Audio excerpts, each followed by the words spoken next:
An 18-year-old boy, a boat full of friends, a remote island packed with thousands of people on the most celebrated day of the American summer. And then he vanishes. No struggle, no scream caught on camera, no single eyewitness who saw the exact moment he disappeared. Just a phone left behind on a boat, a set of keys nobody claims to remember, and a body that washes up 2 days later on a Mississippi shoreline. This is the story of Nolan Wells, a story that started as a tragic accident and within 48 hours exploded into a national firestorm of accusations, death threats, and a battle over what is truth and what is a narrative built for cameras. By the end of this video, you'll have heard details that most major networks never told you.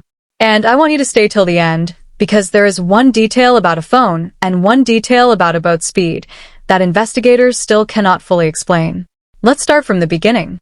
Nolan Wells was 18 years old. Friends describe him the same way, over and over, almost word for word. The kid who lit up every room. The kid who never had a bad word to say about anyone. A kid heading into his freshman year, with his whole life ahead of him. He grew up on the Mississippi Gulf Coast. Ocean Springs, a small, tight-knit boating community where the 4th of July isn't just a holiday. It's the day. The one day of the year when almost everyone who owns a boat, or knows someone who does, heads out to one destination, Horn Island. Horn Island isn't a small sandbar. It stretches roughly 11 to 12 miles long, sitting a few miles off the coast, a barrier island that, on any regular day, might have a handful of fishermen. But on the 4th of July, it transforms into one of the most crowded stretches of water in the entire Gulf region. Thousands of boats, thousands of people, music, coolers, fireworks, 3 and 4 rows of boats anchored end-to-end for miles. This is the setting where Nolan Wells spent the final hours of his life. According to multiple friends who were present that day, the group left the mainland around mid-morning. Not 2 or 3 boats with a handful of people, but 3 separate vessels carrying somewhere between 20 and 30 young people.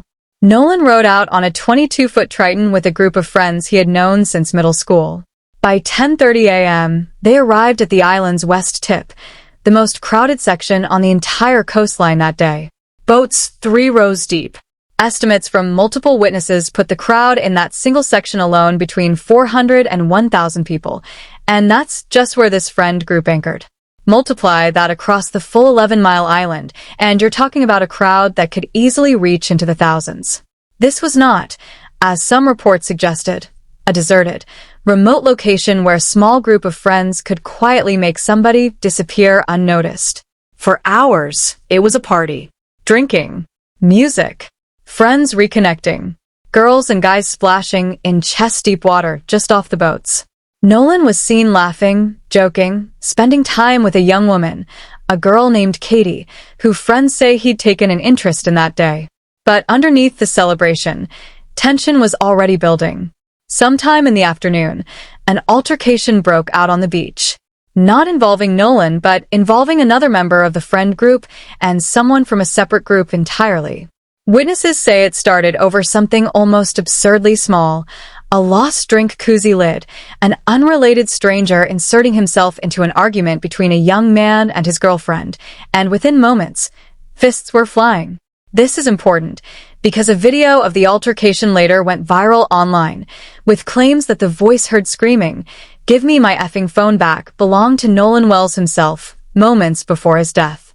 But according to people who were there, including Nolan's own former coach, that voice was not Nolan's. It belonged to a different friend entirely, caught up in a completely separate dispute that had nothing to do with Nolan. This is the first crack in the narrative that spread across social media. As the afternoon wore on, disaster struck, not for Nolan, but for the boat. With dozens of people climbing on and off throughout the day, water had slowly been filling the hull of the Triton. The automatic bilge pump, the device responsible for pumping excess water out, had failed. By around 4:30 p.m., water was reportedly up to the batteries, dangerously close to the engine mount. Panic set in. The group scrambled to save the boat before it took on so much water it could sink entirely off the island. And this is the moment, right here, where the story pivots from a chaotic beach day into a mystery that would consume a nation. As the crew prepared to leave, friends say Nolan was called to get on the boat, not once, but multiple times. "Nolan, get on the boat.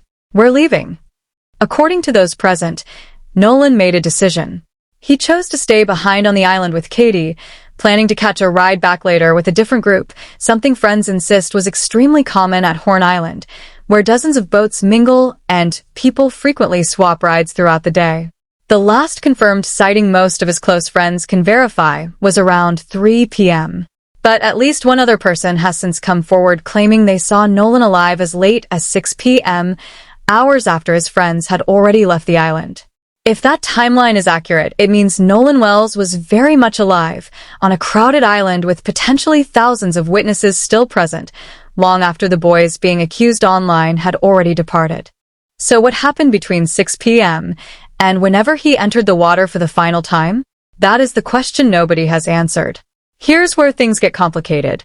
When the group made their emergency exit off the island due to the boat issue, Nolan's phone was left behind, sitting on the console alongside several other phones belonging to people who had also chosen to stay behind or swap boats. Friends insist this was completely normal. Nobody swims in murky, waist-to-chest deep salt water holding their phone. Everyone leaves their phones on the boats. Later that night, around 12:30 a.m., a group reportedly arrived at the house where several of the boys were staying, among them a family friend of the Wells family, demanding Nolan's phone. According to the boys, they handed it over immediately, with zero resistance, zero hesitation. But here's the detail the internet ran wild with. Reports later surfaced suggesting evidence may have been deleted from that phone before it was recovered by investigators. The boys categorically deny ever touching the device, let alone knowing Nolan's passcode. But the question remains, if nobody touched it, who did? And why did that specific detail take days to become public? That night, when Nolan couldn't be reached, one of his friends, the same person who had helped him load the boat that morning, made the first call. Not to police first, but directly to Nolan's mother, followed almost immediately by a call to the U.S. Coast Guard. By the next morning, the search had escalated dramatically. Multiple Department of Marine Resources boats, helicopters circling overhead, search planes scanning not just Horn Island, but Ship Island, Petit Bois, and the Chandelier chain. Friends joined the search themselves, taking their own boats out on the water, refusing to simply wait at home. For nearly 48 hours, nothing. Then, on July 5th, they got the call no one wanted. Nolan Wells' body had been found. What happened next moved faster than the investigation itself. Within hours of the news breaking, a narrative began circulating online. Nolan Wells, a black teenager, had gone to a remote island with a group of white friends and never came back. The implication was unmistakable. Foul play, racial violence, a cover-up. Civil rights attorney Benjamin Crump entered the case, a name synonymous with some of the most high-profile racial justice cases in modern American history. Media outlets picked up the story. Cable news panels debated it. Even sports commentator Stephen A. Smith weighed in publicly, questioning why answers weren't coming faster. The boys who had been on that boat, teenagers themselves, became the target of what they describe as thousands of death threats. Their families were threatened. Their social media accounts were flooded with accusations of murder before a single autopsy result or forensic report had even been released publicly. Two of the young men involved sat down for extended interviews to tell their side. One of them white, a close childhood friend of Nolan since the 8th grade, and another, a mixed-race friend who says he was on a separate boat that day and witnessed much of what happened firsthand. Both maintain, adamantly, under direct and pointed questioning, they had nothing to do with Nolan's death. Both insist race was never a factor in their friendship, pointing to years of photos, sleepovers, road trips, and family relationships that, they say, contradict the narrative painted by outside activists who had never set foot in their hometown.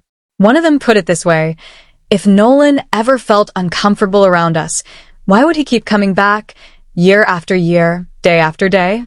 But here's where it gets even messier. Nolan's own mother went on national television and stated she didn't recognize the name of one of the young men claiming to be her son's best friend. That young man fired back with specific, verifiable details. Vehicles left at her house for days at a time, spring break trips to Florida, years of photos standing beside her son at homecoming and prom. So, who's telling the truth? Is this a grieving mother, in the depths of trauma, simply not recalling every name her son ever mentioned? Or is there a deeper disconnect between what Nolan's parents knew about his life and what his friends say really happened? Both can be true. And that's exactly the kind of nuance that got lost the moment the story went viral. One more detail continues to fuel suspicion online. Footage and data reportedly show the boat carrying Nolan's friends traveling at a notably slow speed after leaving the island, before suddenly accelerating. To conspiracy theorists, this looks like something being hidden, a delay, a cover-up, evidence being handled before speeding away. According to the boys, the explanation is far less dramatic. The boat's bilge pump had failed, the motor wouldn't stay trimmed down in the water, and they had to stop, manually pull the drain plug, redistribute weight to the bow, and get the vessel up on plane before water would drain out the back, a fairly standard emergency procedure for any boater dealing with a flooding hull. Mechanical malfunction, or something more. Nolan Wells' death is now headed to a Mississippi grand jury.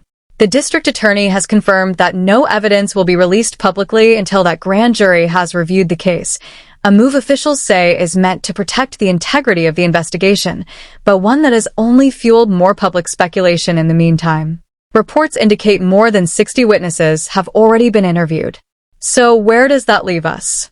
An 18-year-old boy is dead. A community has been torn apart by accusations that may or may not hold up under scrutiny. A group of teenagers, some of them Nolan's closest friends since childhood, now live under the weight of nationwide suspicion, receiving threats for a crime that, as of this moment, no evidence has proven they committed. And somewhere in the middle of all of it, a mother is grieving her son, desperately searching for real answers, while outside voices circle the tragedy for their own agendas.